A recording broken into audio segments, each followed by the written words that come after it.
Hi. First thing I want to get out of the way before we start. I got a brand new shiny microphone that I paid for with my adult money. With that out of the way, for those who don't know what this is, I have a bunch of Steam games that I've never played or really touched, and it's been a long-term goal of mine to sit down and really play through all of them. So thank you for all that are watching, and let's go down my bucket list of games. The game I'm currently on right now is dyinglight. How this works is I'm going to go over how my playthrough went. I'm going to go over what I did like about the game, what I didn't like about the game.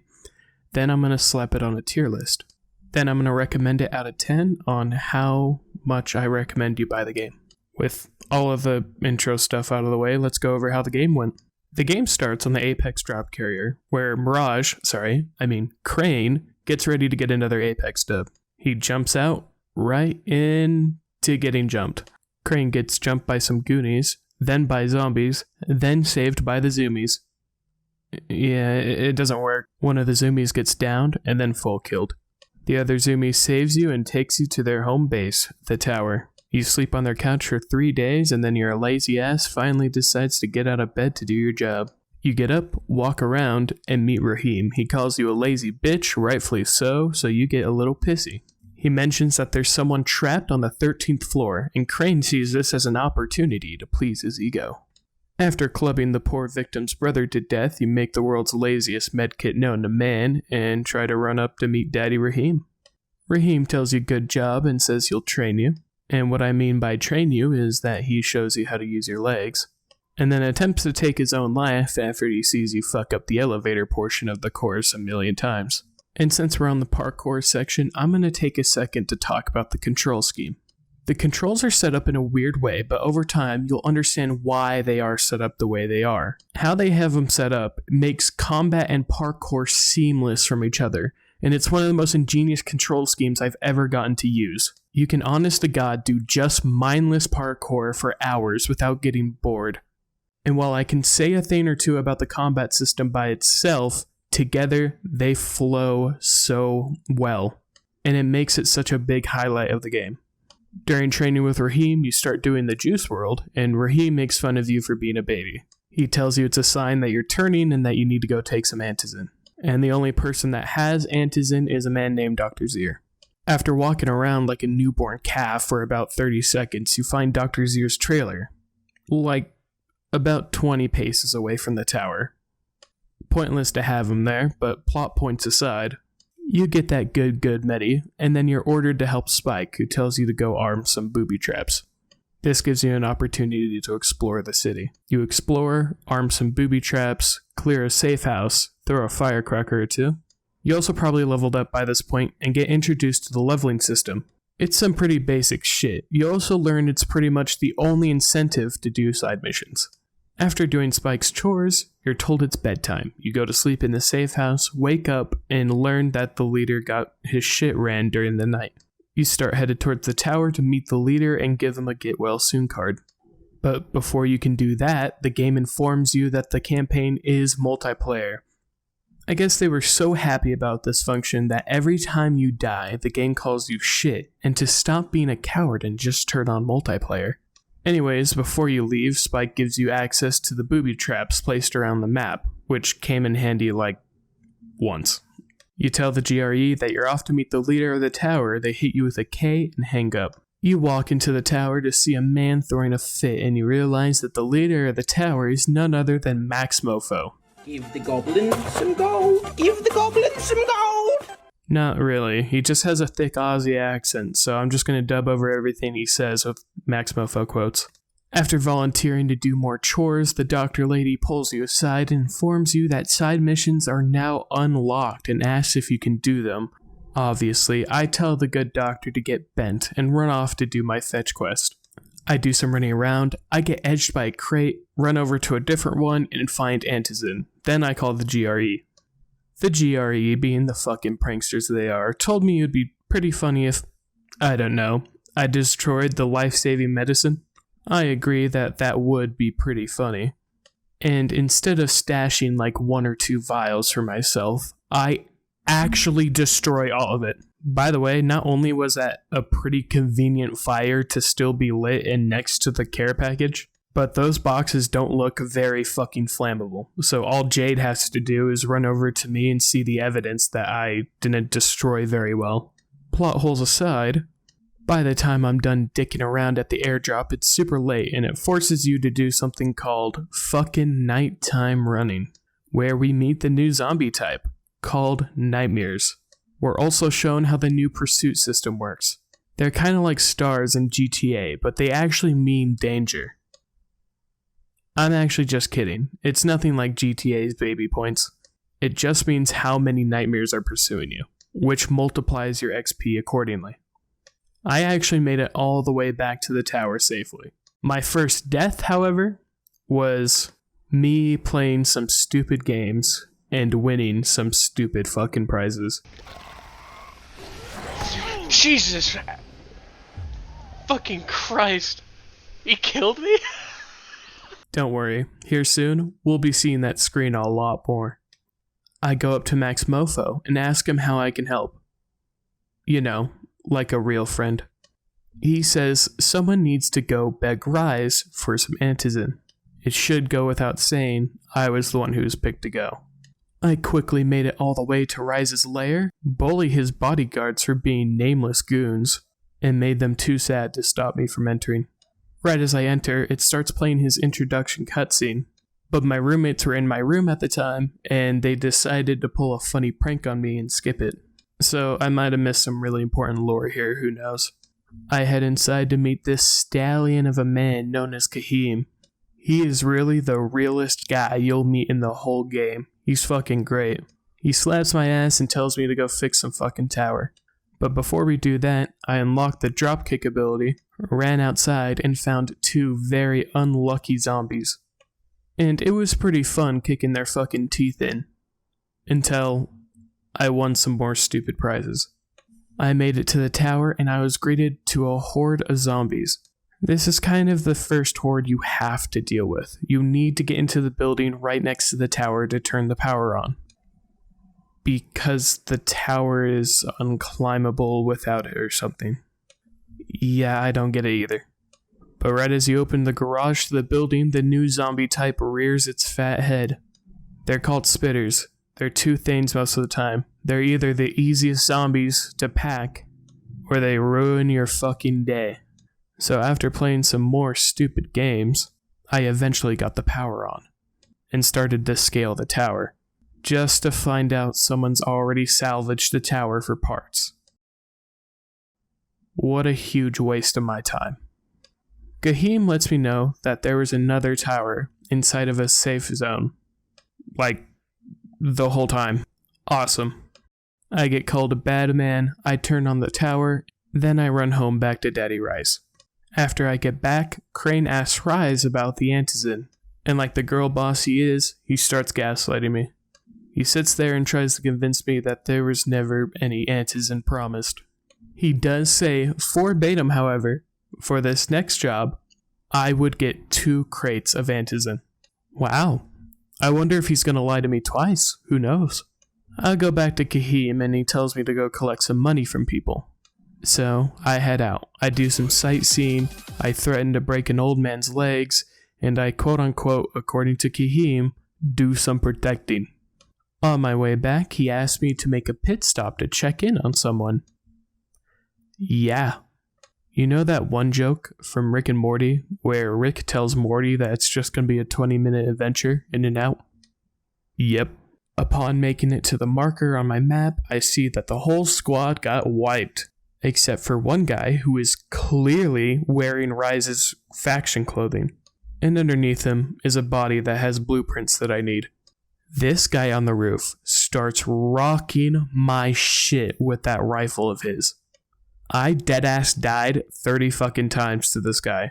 Like, holy fuck, Kahim. Someone get your mans. Goddamn. He's wearing Rise's faction clothing. I don't know why he can't fucking do this. But alas, somehow I eventually got the fucking blueprints. And I started to make my way back, listening to Max Mofo bitch the entire time about antizen on the radio. But that doesn't matter. The job's done, and it's time to claim my hard-earned antizen. What? He lied to me? Who would have fucking guessed? He says, for realsies this time, I'll give you 2 crates if you can kidnap Jade for me and have her fight in my arena. Because Jade's like super strong or something. I don't really fucking know. Crane bitches out and runs away and goes to tell his mommy the GRE, which leads to the best exchange in gaming history. You don't mind if I take this call, do you? Crane here. Report. I'm no longer cooperating with Rise. He wanted me to kidnap Jade Aldemir and dump her with him so he can make her fight in his pit. Yes, and? Was that it? What do you mean, was that it? I make it back to the tower and walk in on Max Mofo recording another green screen challenge. While that's happening, Jade finally asks me to go on a date with her. That date, you may ask? She asked me if I want to do that hit a lick trend on the local public education system. You know, that trend that died over a year ago. After watching a guy get knocked, Jade teleports into the fucking school. According to both characters, Jade went in the same way you did. How she got past all the goons and zombies literally standing in front of the fucking doorway is beyond me. I also got my first pick lock here. And the pick lock system isn't too crazy, it's just Skyrim's. Although one thing to note about it, the sweet spot resets every time you mess up a pick. And once you get inside the school, after some walking around, this is where you fight your first human enemy. Oh, good, the game's broken. This combat system is a joke. From my experience, there's 3 stages to every human-on-human fight, and I dub these stages as neutral, attack, and clash. In neutral, it's the 2 of you deciding when and how to attack. In attack, it's obviously when the attack of your choice flies out. And clash being your opponent's response. And they can respond to it in 3 ways. They can 1, dodge and or block. 2, throw out their own attack at the same time, making it clash with yours. Or 3, they do neither of those and your weapon hits. And you either go back to neutral or they fall over and you finish them off. In theory, this is kind of a cool and smart combat system, but in practice, it just doesn't work. Attacking humans in this game is like suing the justice system in America. They have to let it happen. And in this case, they hardly ever. You'll swing, see the attack connect, and watch them do a little hop in place or some shit, then they'll swing and hit you. That little hop they did was them dodging, and yeah, of course it fucking counted. But God fucking forbid if you try to dodge sideways, because their swing will 100% connect. And unless you send yourself to the other side of the room with your dodges, their swing will. And take 1/3 of your health with them. And oh my fucking God, don't get me started on blocking. You will hit them with something in the middle of their taunt animation or throw animation, and even though you saw it connect, they'll just ignore it and continue on. And you'll sit there wondering why. Why are they unfazed by what you just did? Until they finish the animation they're doing. And immediately after, you'll see that weapon rise on up, and magical sparks will fly off of it. That's right. They have a 5-second window after your attack has already landed to block it. And they're crazy tanky. And they're usually in groups of 3. And to top it all off, they can all kill you in 3 hits. I make it sound really unplayable, but 70% of the time it works just fine. It's just that other 30% is really janky and it makes my fucking blood pressure skyrocket. Anyways, back to the story. You and Jade find no antizen, just some C4. And Jade, even though she knows that her brother previously stated that he wanted to blow up some fucking tower, she just instead asks you to not tell her brother that we have these. Which of course you fucking promptly do. But it's okay, you told him not to use the C4. Then you go to Dr. Zir, you tell him that you saw that green little fucking zombie again. He goes, on God? He tells you they're called bolters, he asks you to go grab their flesh, so you can use it to make the MacGuffin. I say of course, I love the sausage McMuffin. Find some green cunt later that night, dropkick his ass into oblivion. Then I grope him to death and run home. Raheem calls you and tells you that his violent tendencies backfired, and the ATF is trying to take away his C4, which prompts Max Mofo to call you and bitch and moan that you need to save Raheem, which I did, 8 hours later. A king needs his sleep, you know what I'm saying? After I wake up, I told him to meet me at the train yard. After I make it to the train yard, I find he's locked up in a boxcar and tells me he armed the fucking bomb. Like a fucking idiot. Like, wow, that really could have backfired for us both. That bitch had 3 minutes and 30 seconds left on the timer. He armed that motherfucker while I was already outside killing zombies and made myself known to him. Let's get this one thing cleared. He was already being rescued, and he armed the fucking bomb. Anyways, he gives me the bomb, I go and plant it on a tower. The tower blows up and falls apart.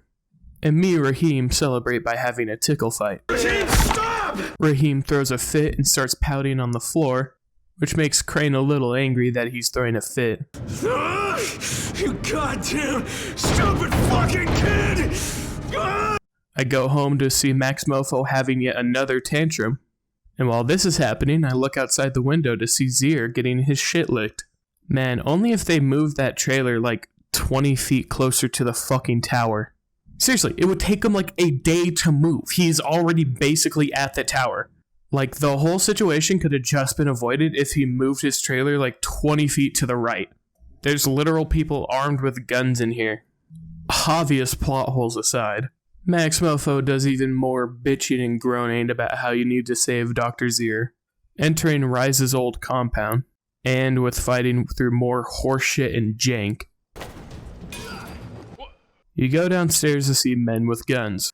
Most people are supposed to sneak past them and go into the supply room down the hall and grab their own gun.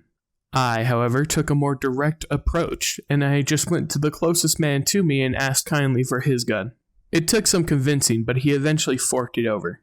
I do my best to recreate simulated gang violence, find Dr. Zier, and Rise, get my shit rocked and my foams yoinked. Gregory, these niggas got me for my foams. I'm put in some arena and forced to kill like 6 zombies. Oh no. Then I'm given a big old knife and told to fight the big cunt from House of the Dead 3. And if you know how they beat him in that game, you should know how they beat him here. Not by shooting him in the head. God no, I wish. Just running around in circles. Rise gets angry, says I cheated. I say nuh-uh. One thing leads to another and... whoops. Rise says something along the lines of I can't come over his house anymore, so I go home. On my way out the door, I hit the Juice World one more time. And I guess I hit the Juice World so hard I pass out and wake up in some camp with Max Mofo. He says Kareem gave me my guns back and that I should tell him thank you. Then he says I unlocked a new map and I should go check it out. With that out of the way, everyone say goodbye to Max Mofo, because this is literally the last time we ever talk and or see him. To get to the new map, I need some smuggler group's help, and on their way to the hideout, I meet this autistic guy. So you better make Mama happy. Kazi? Me too. We have the same name. Are you from the video store? No, my name's Crane. Crane? Crane rhymes with train and brain and sane and grain and just rain like me. and plane and the other kind of plane. And, He's just like me for real! I make it to the sewer entrance. Some guy tells me I can go in first because I'm cool. Once I'm in the sewers, I train zombies like I'm playing Nazi zombies. Then I make it to this big old drop and get dropped. This is where I learned you get like 10 seconds of spawn protection when you first load in. So 2 pretty easy gunfights later and I'm in the new map.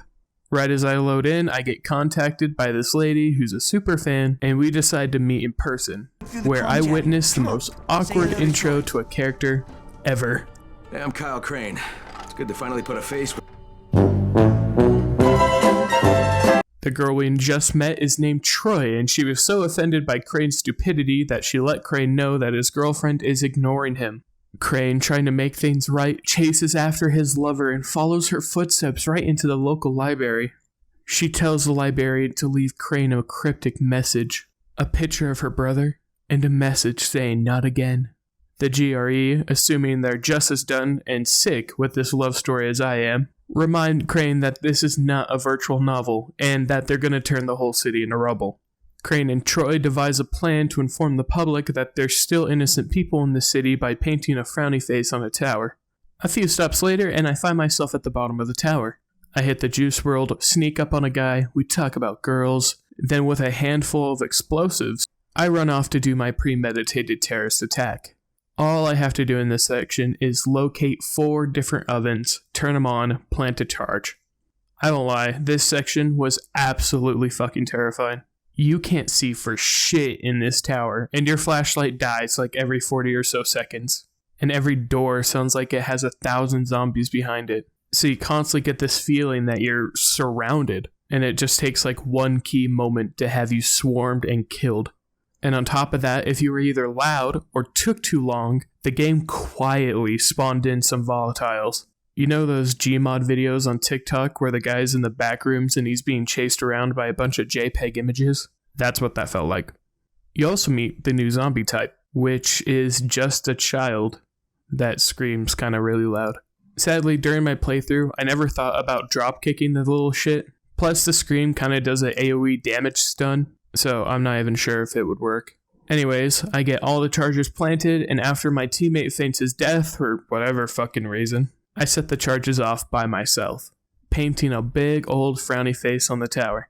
Which is weird it works so well, but the weirder thing being the GRE apparently can read minds. Because not even 30 seconds after the charges go off, they bomb the tower. Cool, another waste of time. On the bright side, Jade thought it was so cool she decided to get back together with me. Swag. She says, let's link, I say on God, and we decide to meet in some random building. I make it to the meetup spot for my sneaky link and... God damn! Why is this motherfucker so good at kidnapping people? For fuck's sake. My guy trained under Hokage Jeffrey or some shit. Rise leaves a note saying she's mid AF, let's link instead, meet me at the museum. As most of you may know, guy-on-guy relationships only work if you use the back door.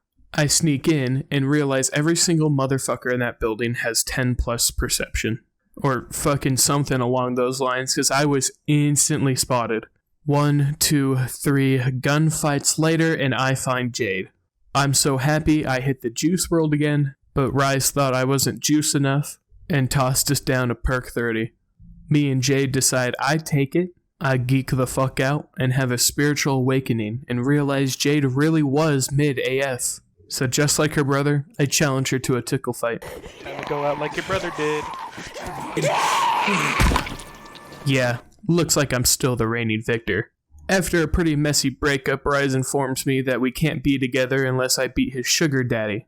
To hear. Who the fuck is this nigga, bro? Turns out this is the guy from the beginning of the game that we saw for like 5 seconds during the intro cutscene. The one my roommate skipped. Luckily, I just bought myself a brand new heater, so this should be pretty easy. God fucking damn it. The first time, it made sense. I got knocked out, my shit got stolen. But now logic is out the fucking window. Did I put my weapons away out of respect? Because that's really weird. I don't fucking know this guy. And this isn't a dream fight sequence, because the following cutscene, I still have my machete and it's me actually killing him. And on top of all of that, the fight was janky as hell. He gets it down first, every time. I don't fucking... Why do I swing so slow? Fighting a fucking UFC fighter.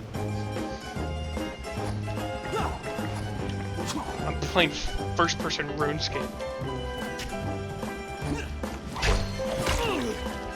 Awesome. I can't do anything. If you just pretend like you dodged it, you dodged it. And here comes the knife. Because I can't. Because he just fucking lands that.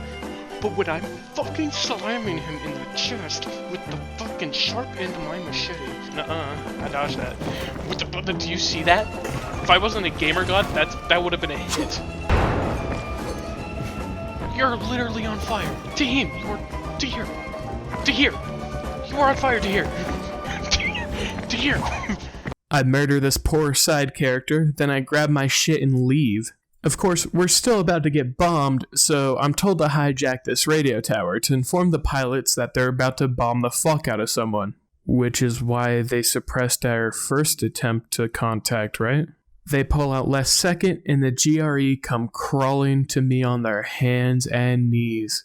They call me, say, "Hey, chill out with that radio. We were just goofing around." They ask me if I want to ride home. I say yeah. And they're like, "Cool, see you soon." I drop off some samples to a doctor. He lets me know that the cure is a maybe. Then I go try to call the GRE, which is intervened by Rice. He says he has the other half of the MacGuffin and that he's gonna use it to escape. I can't let him do that because he would be a problem or something outside the walls. I don't know. They don't explain it very well. Backtrack through both maps all the way to the tower I blew up with Rahim. Okay then, I guess they look kind of similar. After scaling the tower and having a really fucking hard chase sequence with some nightmares, I stumble upon a dying Kahim, and he kind of just says landmines and then dies. Wow, so that's how they treat a character I did know, huh?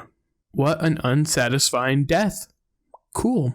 I make it to the top of the tower to face off with Rise.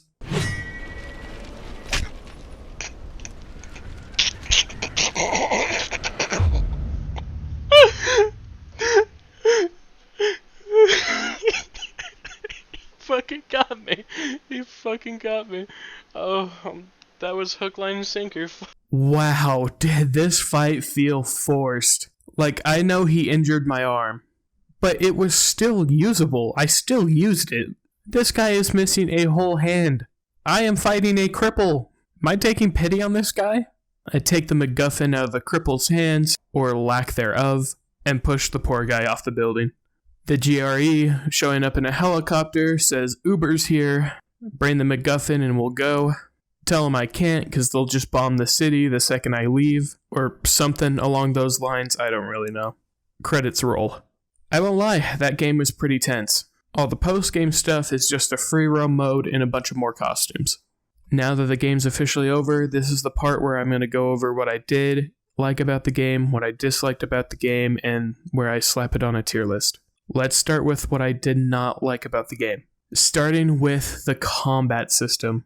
Fuck, it was bad. I kind of already had a rant about it earlier, but it really needs to be drove home how broken it is for the AI. Not only are they in groups, but they're really tanky. It takes you a solid 3 minutes of straight bashing their head in on the ground for them to eventually die. That's if they're on the ground and you're actively bashing their head in. We are under the assumption that there is no one there to stop you, which there usually is. The AI block and dodge whenever and however they like. They consistently did it mid-animation. And I assume the game let the AI do this to make the fights more intense, but it just made the fights feel super unfair. Not only did the cards already feel stacked against you with them having more health and doing more damage, which I'm not going to take a ton of points off for that because it could be because I was on hard mode. I don't know why it felt impossible to kill, but it sucked because it felt like it was up to the AI whether a hit connected or not. So if you were really trying to get through a section, you just had to pray that the AI lets you kill them. And I hate when something that should be consistent is nothing but a fucking dice roll. Speaking of consistencies, this next point is more of a fault of my own, but I was under the impression that there was going to be multiple endings. But if there was a choice where I could choose where the story went, I had no idea where it is. It didn't feel like the side missions would actually impact the story, and the story itself didn't really present many options to change where the narrative was going. The main villain's big message to you is that you're a dog who follows other people's orders, that you do what other people tell you to do. I felt like that could have been a perfect opportunity to either prove him right or prove him wrong. And yeah, you did eventually prove him wrong in the end, but I felt like the message would have hit home way harder if you had more say to the story. This game gives you a lot of freedom, but it just sucks that you absolutely have no freedom in the narrative, which is fine for most games. It just kind of disappointed me here. But like I said before, it's my own fault. I kind of went in expecting something different. What isn't my fault, however, is the main villain, Rise. Or should I say Voss, from Far Cry 3. He mimics Voss in almost every way. Voss was memorable. Voss wouldn't kill at random. Voss always had a reason every time he killed someone. Rise just killed at random. During the arena scene when you're getting ready to cut off Rise's hand, he just shoots 2 of his bodyguards. They didn't do anything wrong. They didn't mess up in any way, shape, or form. He just shot them. And yeah, you could say that's a part of his character about the whole making your own decisions type morale. But also did Voss, and Voss did it better and more iconically. Voss was evil because he thought he was doing it for the greater good. This guy's just evil, which still works for a character to just be evil to be fucking evil. But for Rise, it falls flat when you hear him bitching about his moralities all the time. So he ends up failing in both categories. He's not a very relatable villain, and he's not really a very evil villain. But that's pretty much all my quarrels about the game, really. Let's start going over what I did enjoy about the game. Starting off with the parkour system. Oh my god, they blew it out the fucking water. From how they set up the controls to how it merges with combat, to even how certain enemy types react to your parkour. The parkour was so seamless, and it felt like second nature almost immediately. Like after the first 30 minutes, I could do it without thinking. And it's a fucking blast too. It's so fun to do. My biggest regret is the fact that I didn't go nighttime running more often. Because another highlight of the game was being chased by those nightmares. Parkour was fun, intense, seamless. It made sense lore-wise. The maps were really well built for it. And this system alone makes me recommend the game to almost anyone. Another huge highlight of the game is the zombies and the night and day system. I'm kind of throwing them together because I like them all for the same reasons. The huge roster of zombies makes the game really, really fun. In most zombies games, it's never the zombies that are the highlight of the game. It's always the humans that you're fighting. And the threat of zombies is what makes the humans fight each other. In most zombie games anyways. But here, the zombies aren't second filler. The zombies are a real, genuine threat. There's 8 zombie types in the game. There's eaters, volatiles, nightmares, brutes, spitters, super brutes, and bolters. Oh, and that child zombie that you see twice. By themselves, they're all threats in their own right, but it's the fact that just like the parkour system, they all work together. I don't know if it was just my playthrough and most of the zombies were accidentally a synchronized team, but from what I noticed, they constantly did work together. Or not work together, but their abilities were made in such a way that they helped each other out in fights. Which I think is fucking awesome. That's more I have to think about. That's a threat, something that they can focus on. And while the zombies were also a little tanky themselves and kind of weren't the funnest to deal with at times, I really think they're a prime example of zombies done right. And they're all around just a blast. Which brings me down to the map design and lore. I had my complaints about the main story. But the actual lore of the game and the design of the maps is absolutely fucking amazing. It doesn't feel like the world centers around you. It feels like the world is constantly still going on. And I got these little sneak peeks into what other people were doing. Patrols, random populated safe houses. There was random side quests where they were expecting someone different, but you accidentally showed up. To think they were still just living their normal lives in the apocalypse while all that stuff with the GRE was going on. And that's fucking awesome to think about. It makes the world feel alive. And both of the maps were done incredibly. They felt like a normal city, but at the same time, they were designed in a way where there was obvious routes to take. Like in the second map, there's a giant national park or something that's just filled to the brim with zombies. And it's a complete dead zone. You can't parkour your way through it. So you have to sit there and take the long way around the buildings. And in some of the games I played, when they do that, it feels really forced, so they try to make it look like it was man-made. But here, once again, it's seamless. It doesn't look like anyone messed with the buildings. It just looks like that's just how the buildings were built, and the construction team didn't exactly have the foresight of the apocalypse in mind. Not only that, the color scheme is so nice. A lot of games think the brown, gritty shit means it looks more realistic, but thankfully they didn't really do that here. And most of my praise is going towards the second map. While the slums is good, it's the second map that really shined for me. Holy shit, it was colorful. Despite the fact that there was fucking blood everywhere. And like, even with all of the zombies running around, if you went on top of the faction tower and just looked, it's just a beautiful fucking sight. They really put hard work into this map and it shows. They designed it with parkour in mind, but still somehow made it feel like you're the one taking advantage of the environment and not the environment letting you have a path. Which goes back to my original point, it doesn't feel like the world revolves around you. And I just absolutely adore that about this game. So, putting it on a tier list, I'm going to give it an A tier. Most of this time, the game was a blast. I think the story was really weak, and some of the shit in it is kind of jank. But overall, I'm really glad I actually sat down and played this game. It's a real diamond in the rough. And I would say 9 out of 10 on whether I recommend you buy it or not. And the only reason I give it a 9 out of 10 and not a 10 out of 10 is because the combat system is kind of harder than most. Now, granted, I don't know if it's because I was playing on hard, not to flex my giant penis, but I doubt the health changes that much from difficulties. So I definitely wouldn't recommend this game to anyone first getting into video games. You definitely need to already know a thing or two about games before you really hop into this one and play it. But other than that, yeah, definitely buy it. It's worth checking out. It's one of those games that only go on sale like 3-4 times a year.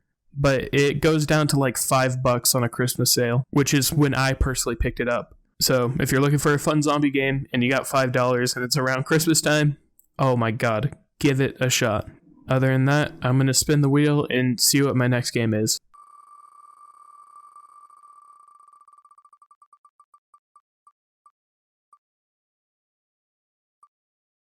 And it's BioShock Infinite. So thank you a shit ton if you made it this far. I really do appreciate it.